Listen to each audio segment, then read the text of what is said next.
இன்னைக்கு ஃப்ரைடே. இன்னைக்கு மதியம் லஞ்சுக்கு மீன் குழம்பு தான். சால மீன் காலையிலே வாங்கி வச்சுட்டேன்.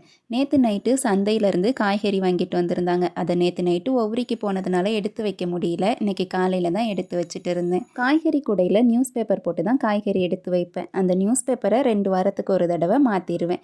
காய்கறிலாம் எடுத்து வச்சதுக்கப்புறமா குழம்பு ரெடி பண்ண ஆரம்பிச்சிட்டேன். வீட்டில் குழம்பு தூள் முடிஞ்சு போச்சு. இன்னைக்கு நான் கடையிலேருந்து வாங்கின மிளகாத்தூள் வச்சு தான் குழம்பு வச்சுருந்தேன். குழம்பு தூள் எப்போவுமே எங்கள் அம்மா வீட்டிலேருந்து தான் எடுத்துகிட்டு வருவேன். போன தடவை பாண்டிச்சேரி போயிருக்கும்போது அரைக்கிறதுக்கு டைம் கிடைக்காததுனால மிளகாத்தூள் எடுத்துகிட்டு வரல. இன்றைக்கி சீக்கிரமாகவே குழம்பு வச்சு முடிச்சிட்டேன். கிடைக்கிற டைமில் வீட்டை க்ளீன் பண்ணலான்ட்டு இன்றைக்கி ஹால் தான் க்ளீன் பண்ணேன்.